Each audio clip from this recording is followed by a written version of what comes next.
Kelly Bear here. Welcome to my channel. Today I'm going to be talking about my tarot practice.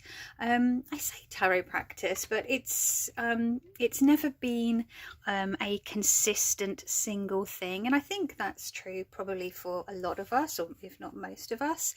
I am consistently inconsistent, as I like to say. But my practice has changed over the years. I introduce things, I remove them, I switch things up. Sometimes I go back to things and reintroduce things.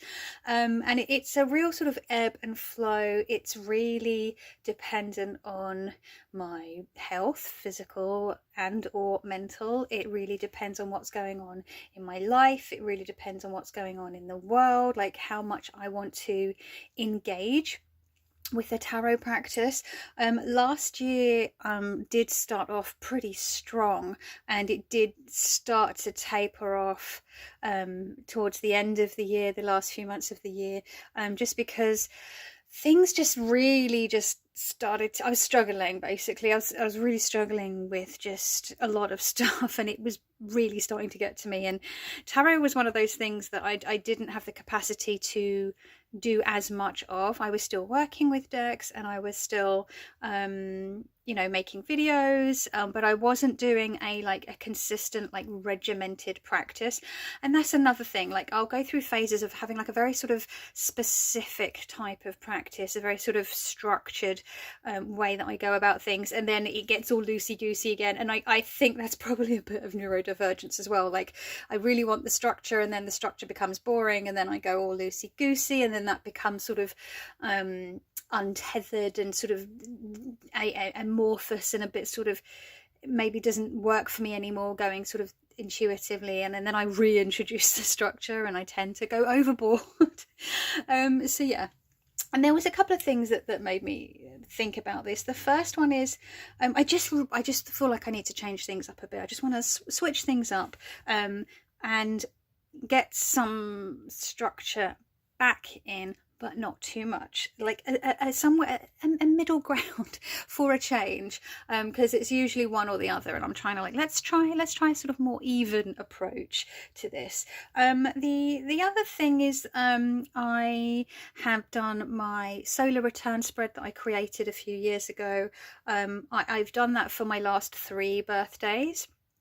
And so my birthday is coming up next week, and I was trying to decide what I wanted to do with that. Was I going to do that spread again? Was I going to tweak it? Was I going to find a different spread? Was I going to create a new spread?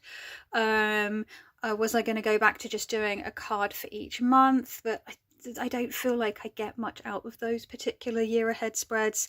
I always do my year ahead spread on my birthday.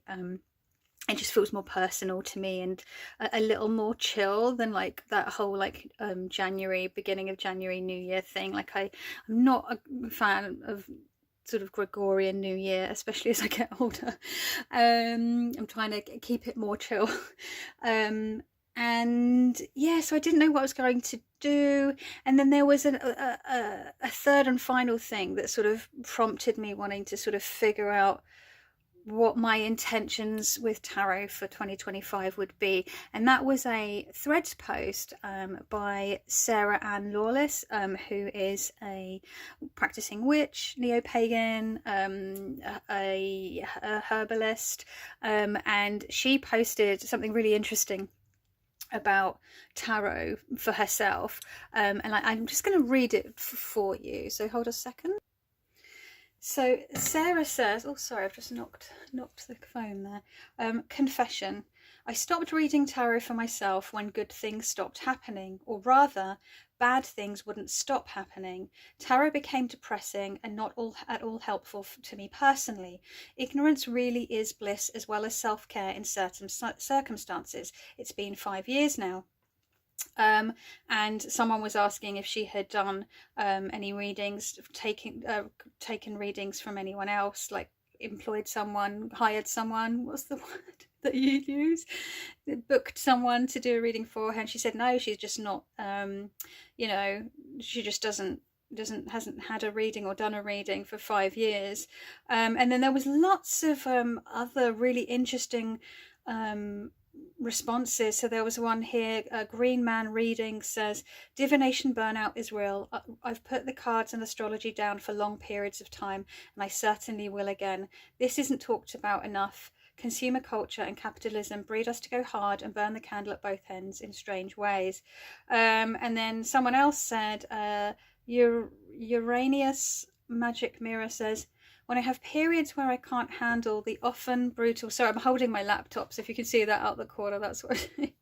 Not a very interesting view for you here at the moment, but I'll be finished in a second. When I have periods where I can't handle the often brutal honesty of tarot, when my situation is dire and my life is terrible, I usually work with ink or water bowl scrying or nature scrying and steer my divination inwards to myself for guidance on how to weather whatever storm life is throwing at me, and how on earth to muster strength to get through it. So I'm just going to leave there's a bit more to their message, their post there, but I'll just leave it at that. So I'm just going to put my laptop down, and the hands are back. So yeah, and that made me think, like, there have definitely been times where I have been just not in a position where I want to read for myself, and that's a little bit towards the very end of last year especially, and doing the tarot advent really sort of was just a real little fun thing to do, to sort of bring some joy and a little bit of a daily practice into my life with tarot again. And I think that was a nice little palette cleanse before this year started. But yeah, is anyone else like that? They just don't want to know, because there's been times where I've been really depressed, or just in really terrible health problems, or like potential health problems, and I just don't want to know, because it's scary, right? And that made me think, like, sometimes we reading for the sake of reading. There's times where I've had, like I said, a structure, and I'm doing a week ahead reading and a monthly reading, and then I'm checking in with my solar return spread, and then I'm maybe sometimes doing daily draws for a number of weeks until I usually just burn out on that. I find daily draws quite difficult to... I think maybe just pulling an oracle and having that sitting up on the side for a day can be quite nice, but like tarot is just so much more intense, right, a lot of the time. I feel like sometimes it's like, also because I have so many decks and I want to like use them, work with them, play with them, and I think sometimes I feel like I should be having a tarot practice, but what does that mean, right? And there's definitely been times where I've stepped away from the tarot for weeks, months at a time. Even in the time since I've had this channel, 2020 was a big year where I stopped making videos, I stopped working with tarot, playing with tarot, buying tarot. That was I mean, 2020, we're like, say no more, right? And there have been times in the past where I've gone years without reading tarot. I spent the latter half of my 20s and very early 30s not really touching a tarot deck until I got back into it and went into the attic and dusted off the decks that I had in there. So yeah, I think it's also quite important that we are checking in with ourselves and seeing, what are we getting out of our tarot practice? Why are we doing it? What are we doing it for? Fortune telling, prediction? Are we doing it because we want some reassurance? Are we doing it because we're doing some sort of self-discovery, self-help, shadow work, inner child work, that kind of thing? Are we doing it because we feel like we should be, because we've got all these decks now, what do we do with them? You know what I mean? So I sometimes feel like I need to, at least for me, check in with myself. And so I was like, how do I bring tarot into my life in a way that is semi-structured, but maybe is a bit different to doing a solar return spread this year, and isn't sort of a prescribed, isn't too prescribed. But first, what I'm going to show is, I'm going to show you my year ahead spread that I created. I've shared it before here, and I've shared it on Instagram before. I'll try to remember to share a link to it down below. I did a little graphic for it that folks can utilize. So I'm just going to go get that now. Okay, so this whole stack of mess is my solar return spread for 2020, my birthday 2024. It utilizes, oh, what's going on there? Those ones are upside down. It utilizes several decks. And there's a rune as well, but I've obviously not picked that up. But yeah, I have a weaver per quarter. And then I have, well, I'll show you. These are the decks that I did it with. So I've pulled these cards out because I'm wrapping up my solar return spread check-ins. I call them check-ins. And I have to say, like, I didn't really do check-in as this was last year. The last solar return spread was the least amount that I've like checked in with my solar return spread thus far, and I feel like maybe I'd gotten a little bit bored with it, or just I was just not in the headspace because last year was a lot. So here would be the, you know, the weavers here. I'll see if I can find the photo I took. I believe I took a photo of this spread that I did for my birthday last year. But I also did, I filmed the process. If you're interested in me doing it in real time, I'll try to remember to link that video as well, so you can see it in action as I'm doing it and explaining it and showing the cards that are coming up. So yeah, you know, we've got these ones here. This was the card of the year, my personal card of the year, and then this was the you know, the collective cards of the year, which were justice and or strength, because it was an 8 year, and depending on which system you use, you know, it's going to depend. And then we've got, you know, things. This is like the main chunk of things from last year to carry over, things to be aware of in the year to come. And then these cards, it's like a major, is it a major, a minor, a pip, and a court? Let me see, I can't remember off the top of my head. Doopa doopa doo. Oh, so no, yeah, a major, an ace, a minor, a court. So, and there's like, you know, the major is a theme or lesson for the year, which is the Wheel of Fortune for me. The main energy to embody, focus on this year, Ace of Wands.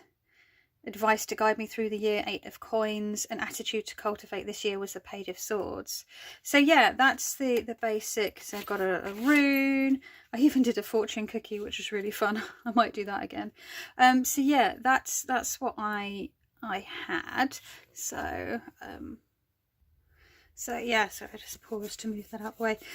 So yeah, so I had my weavers. I used the Tarot of Prague for, you know, the major, the ace, the pip, and the court. I used the Taroki by Mr. Freeborg for my personal card of the year, and then the collective card of the year. And then I used the Field of Pavlov for the, they're all upside down, the reading, that main bit in the middle, and the, I pulled an animal card from the Wild Unknown Animal Spirit Oracle for the year. So yeah, it's a lot of cards, but the point was to sort of dig in with it throughout the year. And I didn't always keep these cards out. I did, you know, put them back into their decks. These stayed out all the time, and this stayed out all the time on my altar. Whichever was the relevant weaver was the one that I had out on my desk, not on my desk, on my altar. And this card as well. And then there were times where I would pull these cards out and look over them, and then I would sometimes pull the cards out that turned up for me, but from a different deck, to get like a different perspective. So it was one of those things that to sort of mull over throughout the year. But I yeah, like I said, I didn't do that as much last year. So I have another idea, and that is this Tarot Spreads book. The Tarot Spreads Yearbook, and this is by Chelsea Pippin Mitzi, and it's 52 spreads broken down into 4 seasons, not you know, meteorological seasons, but sort of seasons within our lives, I guess, or seasons of things to explore. So we have the season of growth, the season of shadow, the season of change, and the season of care. And so, of course, you could start this on New Year's and work all the way through from the season of growth, which has been, I guess, put at the front for a reason. They've been put in this order for a reason. For me, I think you know, this is something I can start for my birthday. I can start for my solar return. So rather than having a spread that I dig into over and over again, I do a spread from this. And I think I'm going to start with the season of care. And the author Chelsea says, you know, you don't have to work all the way through it. You don't have to do all the spreads. You don't have to start with the beginning of the book. You know, you do you, basically. She said you can bounce around in the book if you want. So that's what I'm going to do. And the reason I've thought about doing the season of care is because I feel like I need it. I feel really kicked about and sort of beaten down by life, honestly. And it's just each year I feel like hope things get better, and like each year has progressively just worn me down further. So Chelsea has a little bit about care in the tarot, and then there's this like intentions that each section I think tackles the same issues or the same spheres of life. So here we have care and intentions, and this is a spread, a 3-card spread that you come back to reflect on. And there's like journaling prompts. There's even prompts at the beginning of the chapter about things you can journal and sort of to prepare yourself for the season of care. And that's the case for every season. There's like these like things to ponder before you sort of get stuck in, which I really like. And then it sort of will cover things like resources, spirit, mind, career, play, friendship, romance, family, conflict, choice, single card there, confidence, and then there's another bit about the cycle of care at the bottom, at the back, sorry, and some more journal prompts. So I think I'm going to work my way through this, starting on my birthday with the well, I guess I want to, like, I have already read this. I've read this bit for every single, I've read this bit and this bit, I believe, for all of the chapters, just because I wanted to decide which chapter I wanted to start with, and it turns out I want to start with the last one. But I think what I'll do is I'll just sort of actually sit down and consider these questions, and then, you know, reread this chapter, or these 2 pages, and then start in with the intentions for my birthday or the day after my birthday, because I'm going to be busy on my birthday. And yeah, I'm just going to take it from there. And I don't know if I'm going to do a reading every week, because again, that starts to become prescriptive. The readings are different, so it makes it a bit different to always doing the same week ahead reading spread and the same month ahead reading spread, which is what I was doing a lot at the beginning of last year. So it does change it up a bit. I'm going to skip spreads that don't seem relevant, or I will bounce around within this chapter rather than the entire book for what might feel like I want to like dig into that week. I'm going to keep it like more flexible, and I'm going to see how that goes to check in, and that's going to be my tarot practice for in the main part. Like I don't, if I want to do a week ahead reading, or if I want to do a full moon reading, or what have you, like same as always, if I want to do like an impromptu reading, or I just feel like doing a reading for something that day, I'm going to do it. But as far as like the practice goes, this book is going to be my practice. And when I first got this book last summer, I genuinely didn't know if I was going to use it, and I genuinely didn't think I would go ahead and use it like the way that I'm going to use it, that I'm planning to work with it now. So I'm going to see how it goes. But yeah, is anyone else working with this book, or has worked through this book, or is working through this book? I know that Sylvie over at Tarot Magpie has this book and is planning to work with some of the spreads. So what I did is, although my tarot journal, my current one, is not finished yet, I coloured these in the other day because I'm going to show you what I did. So I've still got, I think I've got about 45 to 50 pages left. So I'm going to finish this up, like fill it in. And then what I'm going to do is, I've already purchased another one of those journals. They're my favourite. I'm very specific about the journals that I like, and these are the ones, they're my new favourites. I've been using them for a couple of years. It's B5, so it's the perfect size. A5 is too small, A4 is too big. So B5 is, I've realised, is the size that I like. It's a soft cover, which I prefer. It's an elastic closure, which I like to have. It's got 2 bookmarks. I don't know if you saw in the one that I just showed, they were little jingly charms on the end. I put them on myself, so I've picked 2 charms for this sort of almost salmon pink colour here. I've got this little bird delivering a love letter and this little heart. I just thought that's really cute. I know obviously I've put a skull on it because skulls. This will get covered up with stickers like the other one on the front and back, because that's just how I like to put the little charms on, and I like to cover it in stickers to personalize it. And I also just decided to colour. I have loads of like highlighters and mild liners, and I was like, I'm just gonna rainbow this bitch. And I loved it so much, like this soft tone and then the bright colours. I love it. And I was like, oh, I'm going to do my other one, my old one. But because the old one's been worked in so much, the pages are not flush together. So it was a lot more difficult to fill in. So it's a lot more scrappy than the other one. So the trick is to do it as soon as you get it before you're writing it. But yeah, isn't that cute? So I'm going to be putting those little charms on my ribbon bookmarks there. So that's going to be, I'm going to, you know, I toyed with the idea of just starting this straight into that new journal, but I hate wasting paper, so I am going to finish the other journal. I will date them on the inside and outside when they were started and finished, so I can always refer to them. So then I was like, well, if there's all these different seasons, am I going to pick a single deck to work with for the entire season? Or am I going to use a single deck for the entire year? And I was like, no, sod that. I'm going to get bored with that. I know what I'm like. So I thought what I'd do is I would write out all the seasons, and then think about the decks in my collection, Tarot and Oracle. I've left off Lenormand.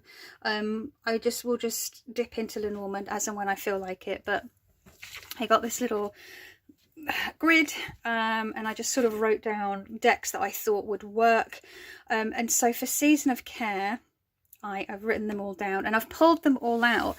And so I'm going to, every time I sit down to do a reading, I'm going to choose the deck that feels right for me at the time. So I've got the Playful Heart Tarot, Fifth Spirit Tarot, Animal Wisdom Tarot, Magical Forest, Heartwood, the Femme Erotique, and then Humanist Tarot. And then for oracles, I've got Anatomy of a Witch, Thistledown, Therapets, and then the Affirmators. So the Therapets and the Affirmators are both affirmation decks. So we'll just have a little look, and I just thought that, you know, these decks kind of spoke to me for like care and nourishment. There are other decks as well, but these are the ones that I feel like the most.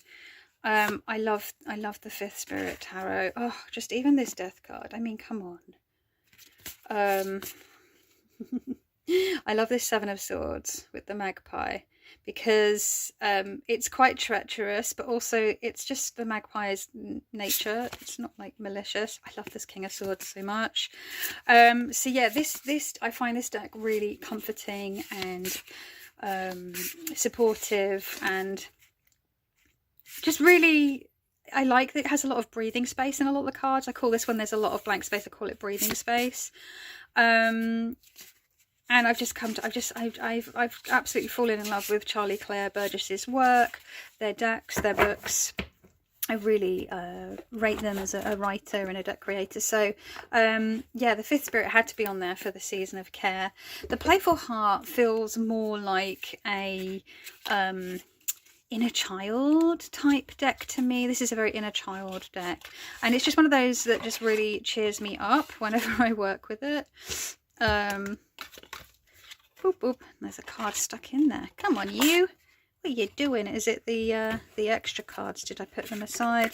I think I often keep the extra cards just shuffled in because I feel like it's all part of the fun of the deck. But this is such a cheerful, fun deck that doesn't shy away from like the gnarlier aspects of life. So it's not all like sunshine and rainbows. This is lovely linen cardstock. I love this Five of Pentacles. It's me trying to get my sister to stop having a tantrum when we were kids. And then there's this little bear like, oh, it's such a, here's another fun Seven of Swords. But yeah, I just, this feels like a very supportive, nourishing, oh look, kind of deck for the Season of Care. I'm not sure if this is meant to be light coming out of this dragon's mouth, but I like to think it's projectile vomiting acid. I don't know, that's my headcanon. I'm sure that's not what it is intended to be, but that's the way I see it. Here's the Numinous Tarot. I have it in my Indie Circo Tarot bag that came with it. I need to stitch this. It's like coming undone. I need to fix that. Well, really, I should just make a pouch for it. But yeah, this, I have the first printing, which is very glossy, but I love this deck. Again, this deck is, you notice there's a lot of sort of the queerness in these decks as well. The Fifth Spirit and the Numinous, that part of me as a person and my life and the people in my life is very important to be represented and supported in, especially I guess if I'm talking about the Season of Care. Again, it's very colourful, but it doesn't shy away from the darker aspects of life. So I think that's important. For the Season of Care, you want to be held and nourished, but you don't want to be mollycoddled, right? Well, you might want to be, but oh, I love this so much. Look at her. Stunning. This is would be the Queen of Cups in a traditional deck. I love like the purple and green hair. Like purple and green are my two favourite colours, and I'm always drawn to this card. Because, oh, and they're like the eyeshadow and they're like the lipstick. Oh, love it. So yeah, this one, I love this Six of Vials, this Six of Cups so much. Like this Ancestor Altar. Oh, isn't that beautiful? This, I always say, this is the Gilmore's Glorious Goods. Gilmore from campaign 1, well, all 3 campaigns of Critical Role, I guess. He pops up. Yeah, so that's another option that I had. Obviously I've just been through them all and I've shared the list with you already, but I guess it's nice to look at some decks in it, and we can have a look at how they tie in. Take these extra cards out of the way. This is my, oh, I just literally just bonked the phone with my nose then. So we've got the Heartwood. I keep sort of just showing them up close because I want you to be able to see more clearly, but this is a gorgeous deck. Oh.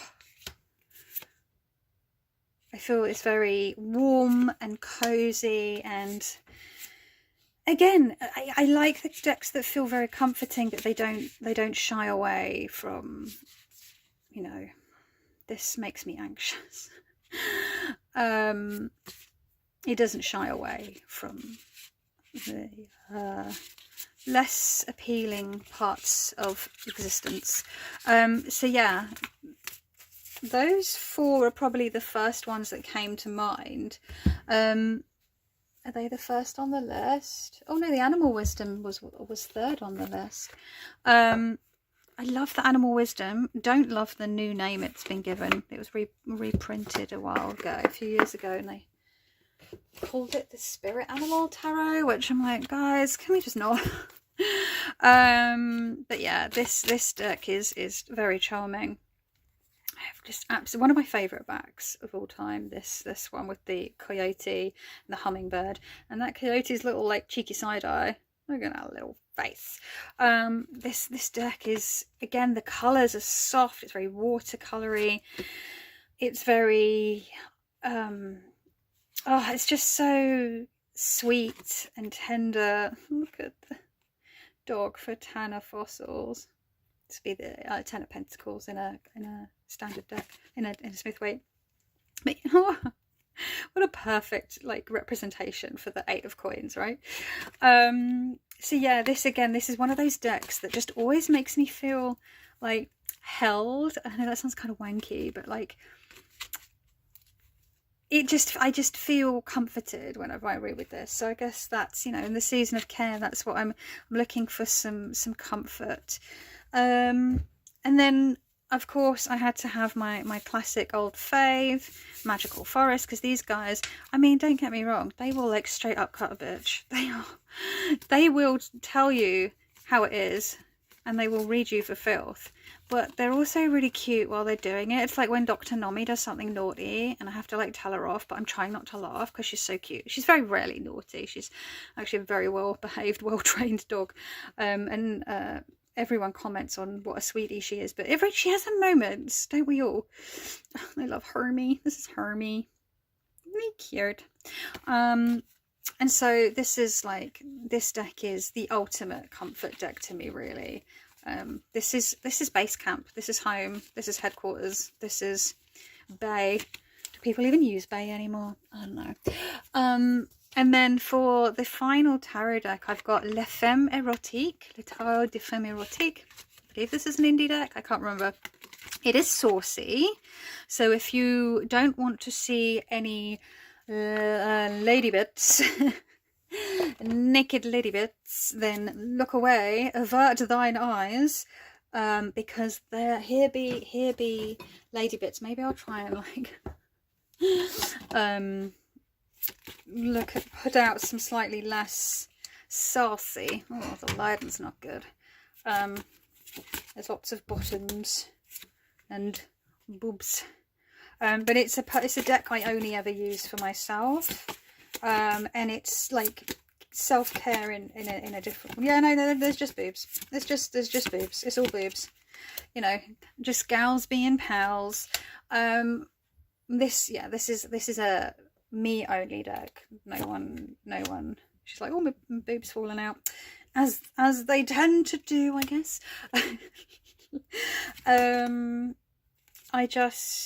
Yeah, it's a very personal self-care deck. I think I've read for one or two other people in the past with it, but I'm just trying to find the less saucy gals just being pals. But they're all pretty saucy. I like that we get to see actual bush as well, because viva la bush. It's very charming. There's something very sweet about it, actually. Oof. Some of these are very, very saucy. So yeah, that's very different from the other decks, but definitely one that I consider sort of a self-care deck. I guess like if the this Playful Heart is the inner child, and maybe like the Sweet Twilight is the inner teen, then this is like my inner like adult. I don't know, my inner sauce pot. So yeah, so that's the tarot. And then I've got Thistledown, which I find such a supportive and sweet deck. I've had some really amazing experiences with this deck, and it's also really fun to work with, to create spreads with, and like journaling prompts off of, by like pulling one of these and then journaling off of it, and then pulling like a tarot deck or two or three, and then going further with that. Seeking Magic. Yes, let's rewild and re-weird and re-enchant our lives. Planning. Yeah, so it's a really sweet deck. Obviously it goes with Thistledown because it's a sister deck. But I feel like it could be quite nice with... These might be quite cute together. Oh yeah. Little animal decks. Ooh, decision, and the master of suspension, Bat being the hanged man in the Smithwaite. That's interesting actually, because taking a moment of reflection, taking a moment to see things from a different perspective before making a decision. Like, what do you need to make this decision? You need to have a time out and like consider things from all angles. Clever, love it.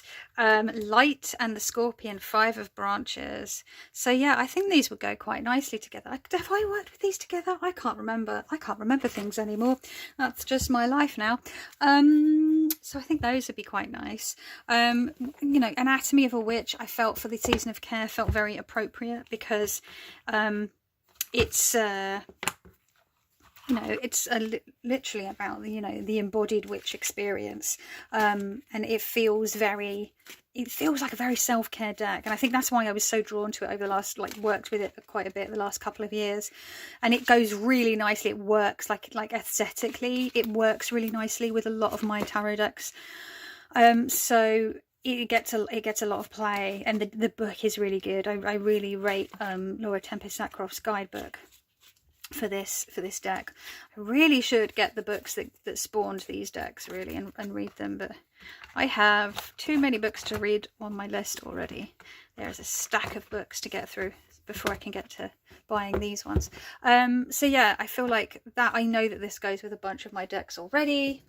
And then I've got a couple of affirmation decks. So the Therapeutes, I do kind of have to be in the mood for this deck. I've spoken about this in the past. It can be very It can be very twee. It can be very sort of cheesy and like overly like cutesy and overly like, you've got this. Like, sometimes we don't got this. Sometimes we like fucked up and we are like freewheeling. You're doing well, keep going. Sometimes we're not doing well. You're doing fine, don't give up. Like, so sometimes I need these, other times they kind of irritate me. I have to, like, I know when I need to reach for this deck, and sometimes it does irritate me, and I'm like, nope, we're going to put that away. Whatever happens today, you will make it through. I mean, I guess that can, but sometimes a day does defeat you, you know. So it's very sweet. I love the animals, they're very cute. It's okay to float along, it's okay to just be. I like this because sometimes we just need to exist as a person. I'm a human being, not a human doing, as people like to say. I mean, that's very true. Look at this, like, it's so cute, this little fawn that's covered in sort of a starry night sky, pink clouds. Very cute. Progress is progress, no matter how small. Yep, because I'm consistently inconsistent. So it's annoying me less today. Your struggle is not an indication of failure. Yeah, sometimes it's like an indication of a whole other things that are out of your control, right? So yeah, I mean, again, that's the struggle bus. Yeah, that's. So yeah, anyway. Oh, what was that? Polar bear? Have I ever received that card? I don't think I've ever received that polar bear. Where's he gone? Where did the polar bear go? Where did he go? Where did he come from? Where did he go? Where is the polar boy? Polar bear. Cotton Nigel. Oh, I can't find him now. I'm going to have to find him afterwards. That looked cute. I don't think I've ever received that polar bear card before. So yeah, I have to be in the mood. And then I have the affirmators, the love and relationships one. There's a number of these. There's like a career one and like the first ever one, which was like a general one. And this can be quite cute as well. Again, it's one of those things where affirmation decks can get on my tits. I have to be in the mood. So you have like things to actually sort of say out loud and read. I activate my receptive side and become engaged, intuitive, professional grade listener. It's quite sort of tongue-in-cheek the way that it's written. It's a bit less twee than the Therapeutes. You know, I speak and act with care, remembering that impulsive words or a harsh tone can sometimes hurt others, you know. Yeah, so it's teamwork, grace, celebration. So yeah, like there's integrity, all very warmth, thoughtfulness, So I think this could be quite fun. This might play quite nicely with the more contemporary decks. I feel like this could play quite nicely, like pulling a card from this and then a card from maybe the Fifth Spirit. I'm making a right old mess here, aren't I? Decks everywhere. What a mess I am making. I feel like these could maybe work. You know, humility and the Queen of Wands. I feel like they're not necessarily compatible things. Or how can the Queen of Wands find some humility? Or maybe she needs to not worry about humility. Rest and the Three of Cups. That's quite sweet. Taking like a little... And then there's like a tea break. Look at this bird with their teddy bear. That's sweet. Oh, support and the Knight of Wands. The Knight of Wands flying in there for some support. That actually feels quite apt. So yeah, they could be quite fun together. And then maybe also the... what have we got here? Ooh, I feel like the Numinous might work quite nicely as well. I'm making a mess. Making a mess. Where does everything go? Oh, they could go together. This is not a very aesthetically pleasing video. Naymind, Surrender, and the Eight of Tomes. Oh, I quite like that. This would be the Eight of Pentacles or the Eight of Coins.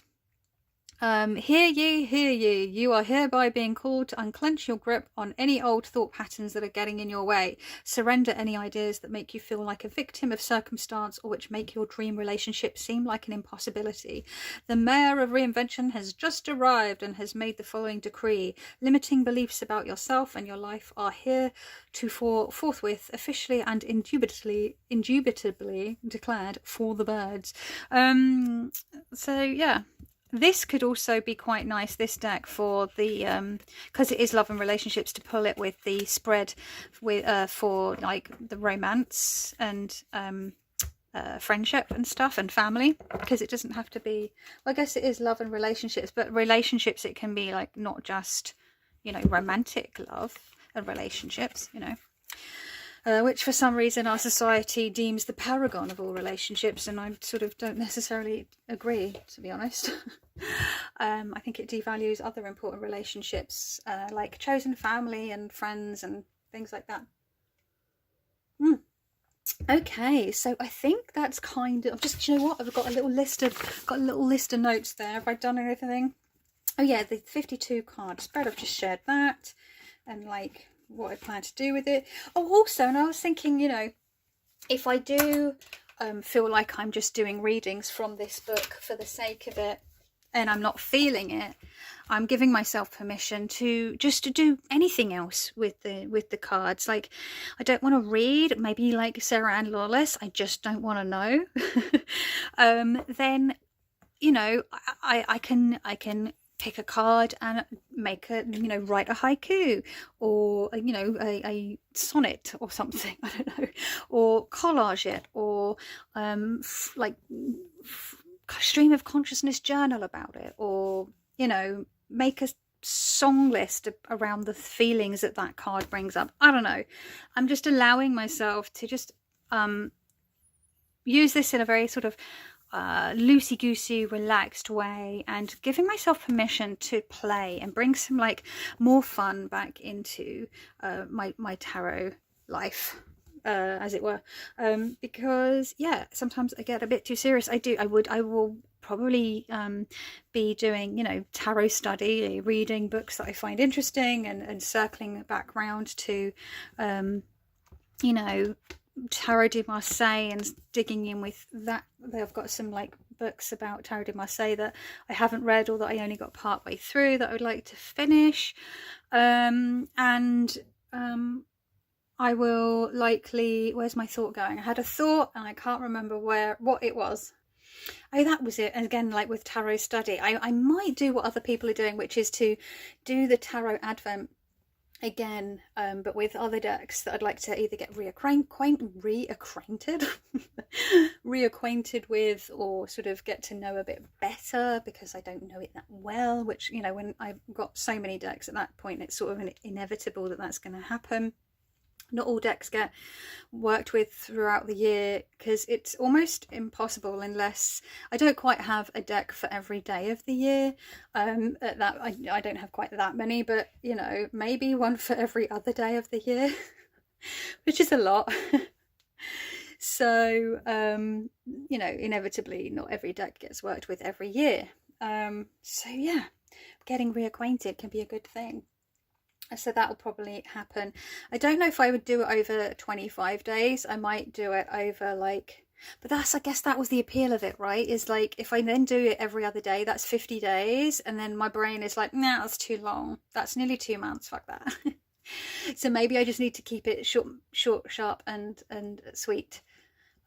With the 25 days, I don't know, but I that really sort of brought quite a bit of fun back for me doing that, and it seemed to for other people, so that's really cool. Anyway, this video, as I like to say, is getting really long, so I'm going to leave it there. And my ears have popped and it's annoying me because I can't hear properly and I don't like that. So yeah, this ended up being quite a sort of chaotic video. It was sort of something that's been percolating for the last 2 or 3 weeks, and as it's my birthday in a week today as I'm filming this, I just thought I just want to get it all out into a video and then start preparing for it. Yeah, I'll either do the day before my birthday or the day after, because like I said, I'll be busy on my birthday. So yeah, let me know what you think. Thoughts, ideas, suggestions of decks for Season of Care that you would choose from your own collection. This book rather. What are your thoughts? Do you have it? Do you like it? Let me know in the description box, bloody hell, the comments section down below, and I will try to remember to pop all the links that I said I'll try to remember to pop it. Anyway, this is going super long, so thank you so much for taking time out of your precious day to spend it listening to me waffle on about this here tarot stuff that we enjoy. And I hope that wherever you are, that you are safe and you are well, and I will see you in the next one. Ciao.